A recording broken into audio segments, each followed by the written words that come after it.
Good health to all from Rexall.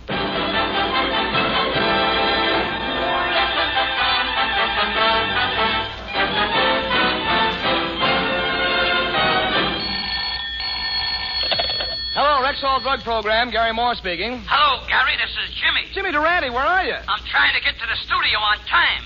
I passed 3 red lights, went the wrong way up a one-way street, drove over the sidewalk, and did a solid 50 miles an hour down Sunset Boulevard. But, Jimmy, they can put you in jail for that. Where do you think I'm calling from?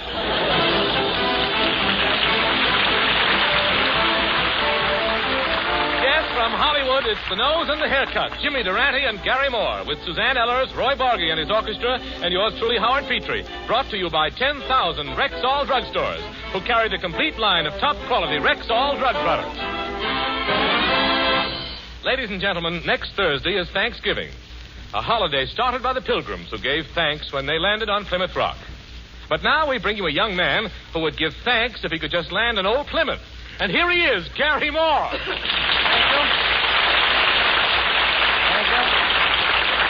Thank you very much, my friends, and good evening, ladies and gentlemen. May I wish you a very happy November the 22nd. And before we do anything else tonight, we're going to hold the grand drawing for our annual turkey raffle. Now, of course, we all understand that if the person with the winning number is not in the audience tonight, the turkey automatically becomes mine. Now, I draw the number out of the hat, and it is number 64709. 64709! I got it! 64709!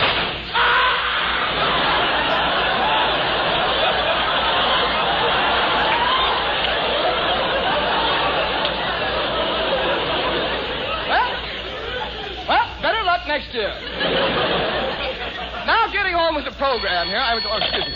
Hello? Say, Mr. Moore, it is true, isn't it, that on Thanksgiving Day people eat turkeys? Why, of course. I told you had it wrong, you crazy turkey. Let go of my leg.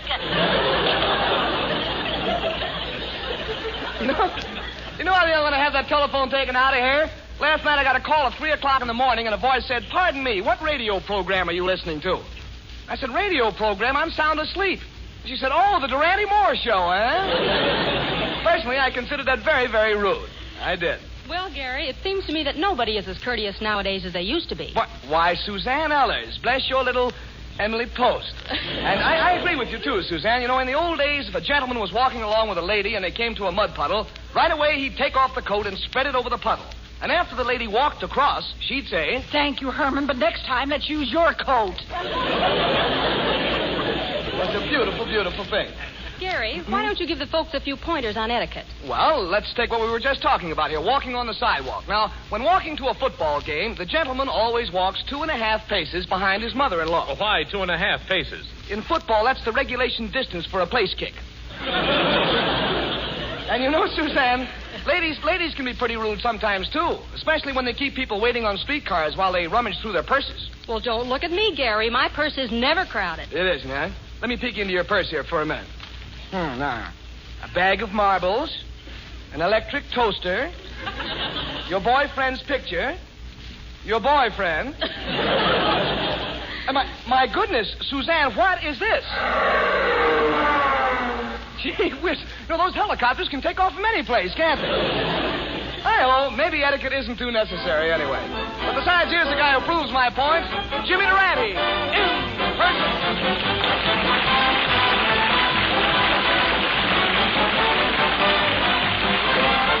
You've got to start off each day with a song.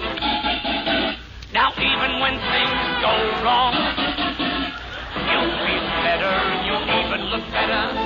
I'm here to stop the music, stop the music. My orchestration calls for a cowbell, not a cow. Now, for my second number, I'll sing. Mammy, Mammy, the sun shines east, the sun shines west. California's sunshine. The only sunshine in the world guaranteed to shrink a shirt. Oh, Saz, you are in fine voice tonight. Thank you, Junior. And that was only on one tonsil, which I inherited from my pater. Your pater? Yeah, you know, my brother. Oh, your brother. Who did you think he was, my old man? But that is neither sand, burr, nor dew. For your edification, Junior, I just got back from Washington where I spent 2 days in secret session with the president. Ooh, a crisis? Yes, a critical crisis. We called in the Secretary of the Navy, the Secretary of War, the Army engineers, and the greatest scientific minds in the country, but it was no use. Even they couldn't figure out how to stop the leak in my swimming pool. Why, they poured more concrete in my pool than they got in Boulder Don. James, you mean Boulder Dam? Watch your language, Mr. Moore. After all, this program is being shortwaved to pickets.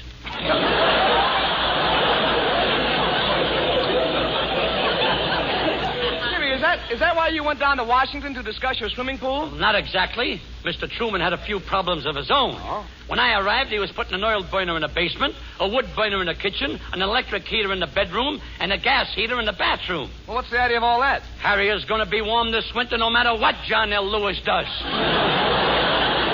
But you know, I wasn't in Washington over 5 minutes when the president created a new cabinet post for me. He appointed me minister without portfolio. Minister without portfolio? Yeah, how do you like that? A big country like this, and they can't even afford to buy me a briefcase. An important man like me has to carry his lunch in his back pocket. Well, Snods, I suppose as minister without portfolio, you have to handle some of the government's crucial problems. That's right. For instance, last week the president of the Fruit Growers Association complained to me that the climate of California is no good for growing bananas. He said that the climate of California is no good for growing bananas? Yeah. How could the guy look me in the face and say that? What does he think this is, holding up my glasses? A kumquat? Wait a minute, I'll take it, Jim. Hello? Yeah, he's here. Who is it, please? Oh, my goodness. Just a moment, Your Worship. Jimmy, the Duke of Windsor, wishes to speak to you. Does it sound like a touch? Never mind if it is. He's good for it. Give me the phone. Hello, Duke. I got everything arranged for your trip to Hollywood with the Duchess. What? Living quarters? Don't worry about it. I got you the bridal suite. That's right, at the Pismo Beach Motel. Is it a good place? Are you kidding? You get a towel each. Now tell me your plans. What do you and the Duchess want to do when you get here? What? Oh, no. We have too many of those husband and wife programs already. What's that? Pip, pip, cheerio. Thank you, and a Yorkshire pudding to you, too. Jimmy, you're arranging the Hollywood trip for the Duke and Duchess of Windsor? A logical choice. After all, Junior, on my last trip to England, you know, the continent. Yes. I mingled with all kinds of royalty. Counts and their countesses, dukes and their duchesses, and marquises and their moccasins. No, Jim, not moccasins. Well, what is the right word? Marionnettes. You see, le consort d'un marquis est une marionnettes. C'est la forme subjonctive, past participe, de la verbe plus perfect, et dans tous les mondes, c'est statistique et bien connu. How do you like that? Ask a guy a question and he joins the Foreign Legion. Tell me, Gary, where do you pick up these fascinating bits of useless trivia?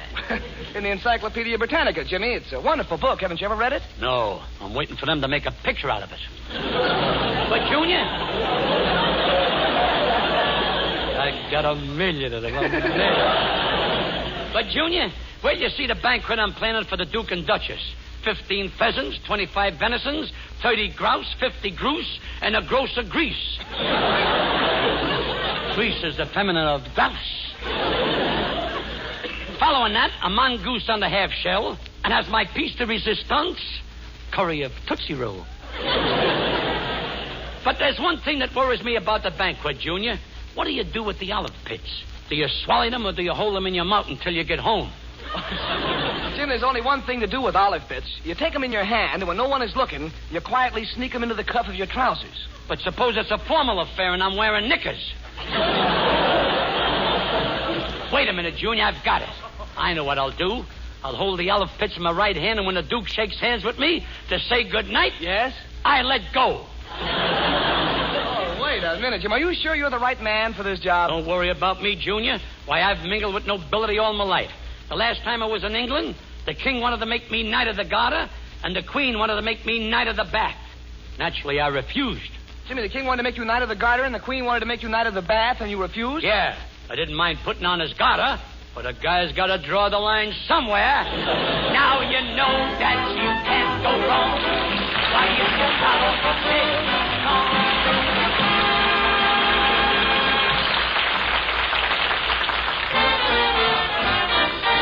You can always be sure it's Durante and more when you hear a tremendous ovation. And that applause means it's time to pause for Rexall identification. Rexall is the name of a complete line of top-quality drug products. Yes, Rexall is the name of a complete line of fine drug products sold exclusively in your Rexall drugstores. There is a Rexall drug product for every health need. For aspirin, take Rexall. For vitamins, take Rexall. For a mouthwash, take Rexall. Learn to insist upon Rexall for reliability. The name Rexall is your constant guarantee of safe, sure, pure drug products. The finest that science and pharmaceutical skill can produce. So, remember... To be safe, to be sure that the product is pure when you're buying a drug preparation. Take the clerk to task, step right up and ask for Rexall identification. Good health to all from Rexall. Ladies and gentlemen, that was Howard Petrie, a man whom we've... Don't laugh, don't laugh. Remember, I'm reading from a carbon copy.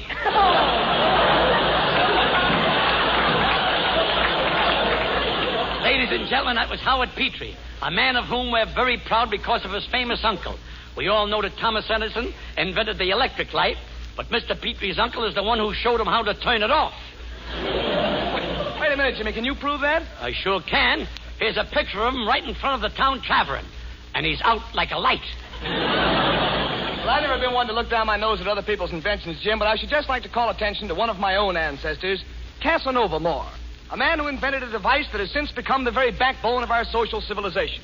It was my great-great-great-great-grandfather who first invented the kiss.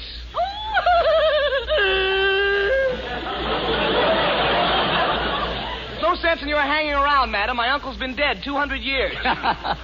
So what? No man is perfect. So your uncle invented a kiss, huh, Junior? Yes, he did. Well, tell us about it. Meanwhile, I shall bury my head in the razor's edge and listen with a sharp mind.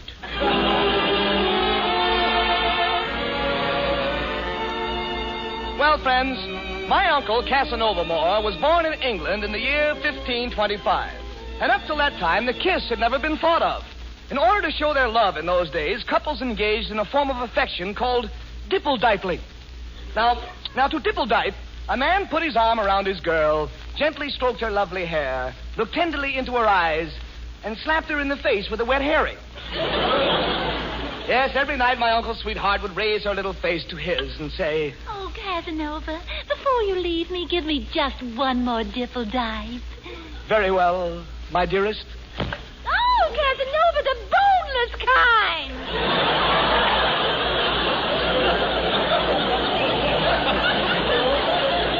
But somehow, the more Casanova dipple-diped, the less it seemed like the fulfillment of love's young dream. So then and there, he determined to invent some new kind of embrace. And his first invention he called schmoose-crofting. Now, in schmoose-crofting, the boy would cover his girl's face with brushless shaving cream and blow bits of confetti at her. But this was no good. Every evening she would end up with her face looking like the floor of the Brown Derby on New Year's Eve. Then he tried another idea, and this he called twack-noodling. Now, twack-noodling sounds like fun, doesn't it? Twack-noodling was really the most daring idea of them all. The boy and girl would sit on the Davenport, turn out the lights, and then whisper into each other's ears, Artie Shaw. But the world wasn't ready for Uncle Casanova's inventions, so to keep body and soul together, he took a temporary job in a local factory as a pickle taster. And after tasting pickles for 3 years, one day he turned to the girl at the next bench and said, Come here a minute, Mabel. What is it, Casanova? There's only one pickle left, and I want to get home to my experiments. Let's taste this last one together. All right. You start at one end, and I'll start at the other. Little did Casanova suspect that his lifelong ambition was about to be realized. Faster and faster they ate towards the center of the pickle.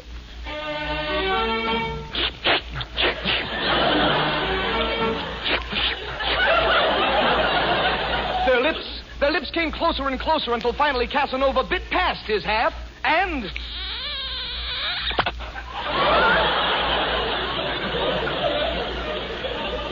Climbing down from the chandelier, Casanova knew that this was what he'd been looking for. He had invented the kiss. So bounding out of the pickle factory, he dashed down the street, kissing every girl he met up with.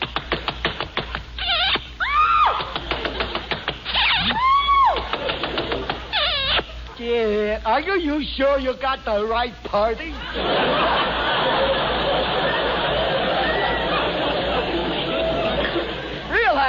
Realizing that he was wasting his time with the little man, he decided to take his idea to the top.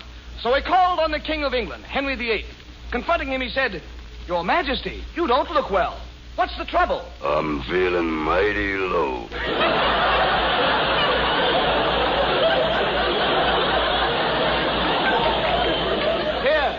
Here was Casanova's chance. Quickly, he said, "Your Majesty, I have invented a thing called the kiss. Try it once on Anne Boleyn and see what it does to you." So Henry grabbed Anne Boleyn, puckered up, and... Well, King Henry, how do you feel now? Give me 5 minutes more. Only 5 minutes more.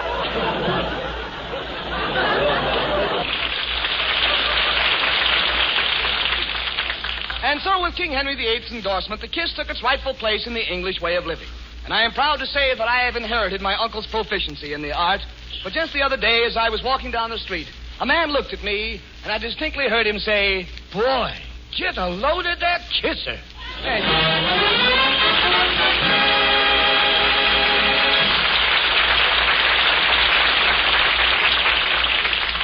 Thank you, Mr. Moore, for that erudite discussion of osculation. And now, ladies and gentlemen, going from the carbon copy to the one in bold type, our charming chanteuse, Suzanne Ellis, a little lady with pipes of solid gold. I should know. I got a plumber's cart. How are you, Susie? Hiya, Jimmy. And thank you for that lovely introduction. But when it comes to singing, I bow to the master. How do you get those mellow tones in your voice? That's a Durante secret, Susie, but I'll let you in on it. Every morning I swab my throat with a concoction consisting of 2 parts cayenne pepper, a jigger of creosote, a dash of Chemtune, and a pound and a half of grated garlic. And does that make you sing? After that, you gotta sing. If you don't open your mouth, you suffocate. Sing, Susie, sing.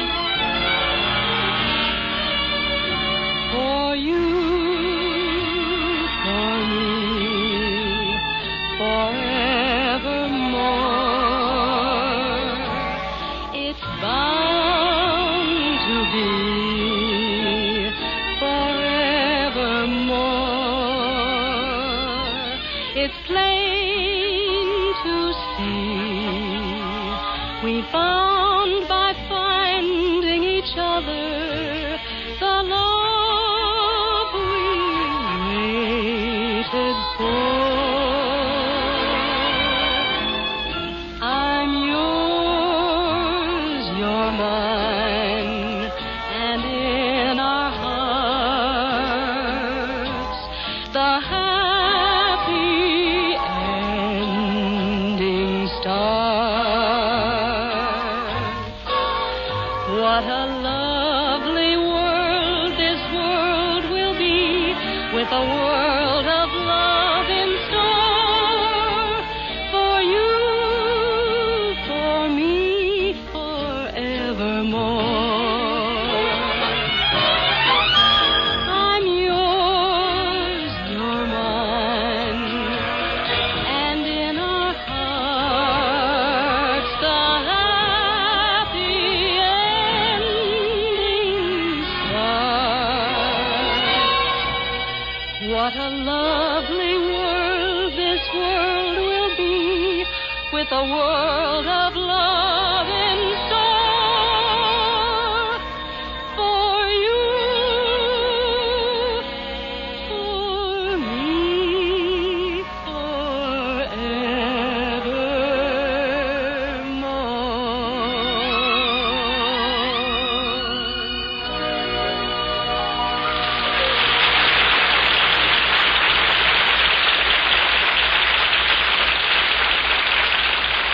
Yes, it's good health to all from Rexall. Listen. For goodness sake, when you've a tummy ache, deep in your solar plexus, you really should find out how good Ho, ho, ho, ho. this Rexall Bismarex is. Bismarex, Rexall Bismarex. That's right, friends. An acid stomach condition by any other name can feel just as uncomfortable. And whether you call it indigestion, dyspepsia, or heartburn, you'll find the prompt relief you need as well as the prolonged relief you want with Rexall Bismarex. Because Rexall Bismarex contains not one, but 4 laboratory-approved alkalizing antacids. 1 fast-acting alkalizer and 3 slow-acting alkalizers. That's why Rexall Bismarex not only relieves your discomfort promptly, but continues the acid-neutralizing effect for a prolonged period. Just mix 1 or 2 teaspoonfuls in a glass of water and drink. It's a pure peppermint pleasure. Remember, only a Rexall drugstore can sell you Bismarex, Rexall Bismarex.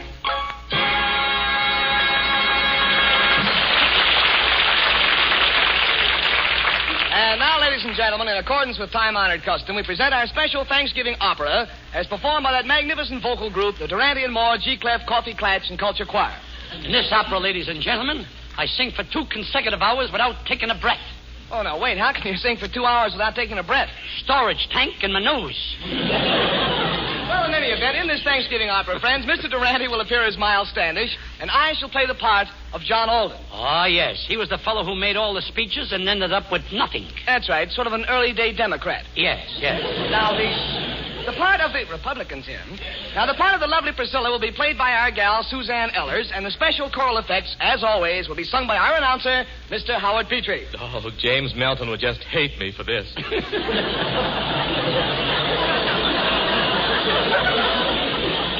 It's amazing the thing the rain washes down from the mountains. Quiet, James. Maestro Bargy, overture for the opera.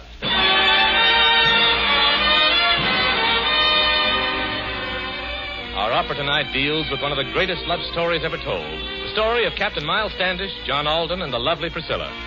It's a peaceful day in the Pilgrim village, but in the hearts of these 3 people, a fateful storm is brewing.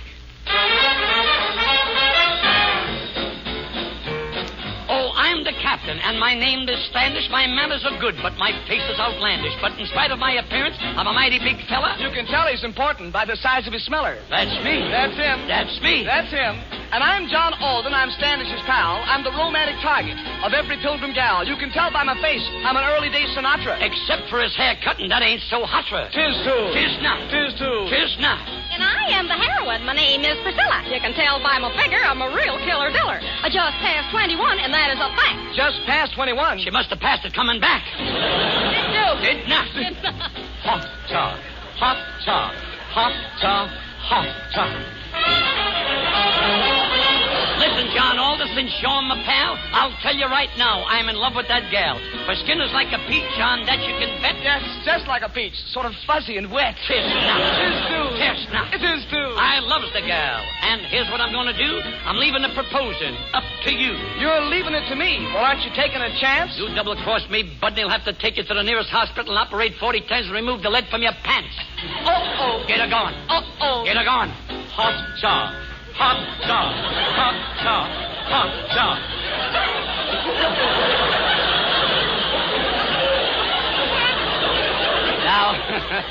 Now there's an intelligent comment.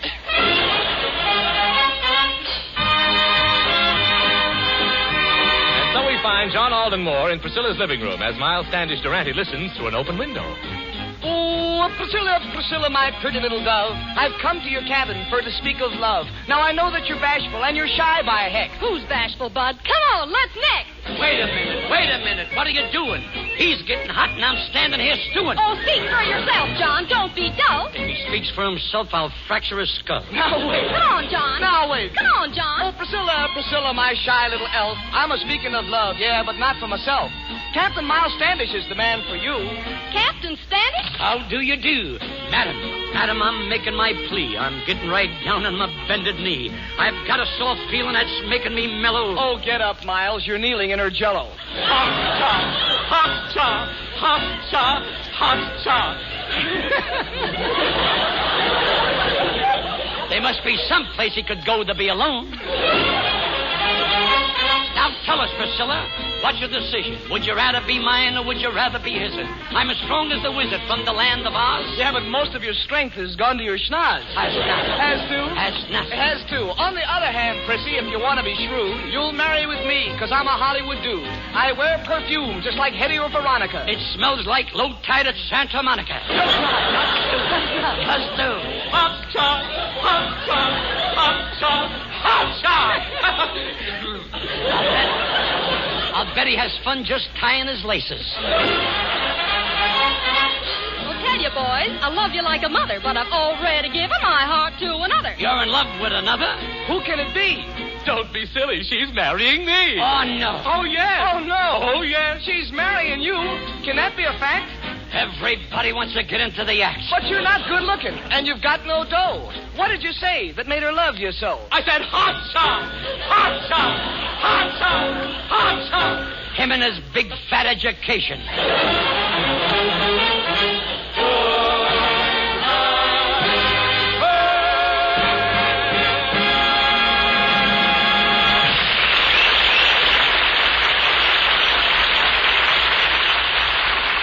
This is Howard Petrie again with those four most Rexall reminders for the week. Remember Rexall Bismarex. Remember Rexall is the complete line of top-quality drug products for every health need. Remember Rexall drugs are sold only in a Rexall drugstore. Remember Rexall for reliability. That familiar oval sign, R-E-X-A-L-L, is the surest sign of top quality in drugs and drugstores. Touche, Professor Petrie, and I'd like to add, I do my shopping at a Rexall store. What I want, they got, and furthermore, hombre algo, he prefers them to. We buy Rexall, that's all. How do you do? Now,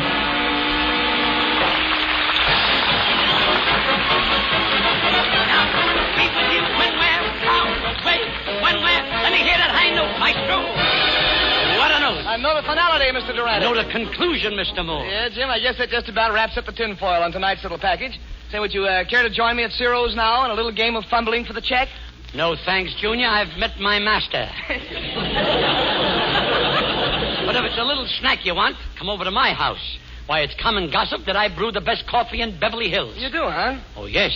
I use only the center section of the bean. Really? Let me tell you the secret of coffee making, Junior. You know where the percolator starts to go plop, plop, plop, plop, plop, plop, plop, plop, plop, plop, plop, plop? Mm-hmm. Well, if you open the top at that point, yes, you get it right in the eye. Good night, Mr. Durante. Good night, Mr. Moore. Good night, everybody. Good night, Mrs. Calabash. Good night.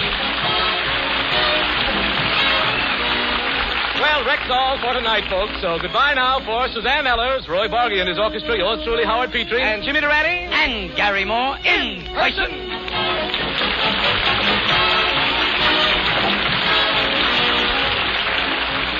So until next Friday, same time, same Columbia station, good health to all from Rexall. This program is produced and directed by Phil Cohan. This is CBS, the Columbia Broadcasting System. And this is WCBS, New York.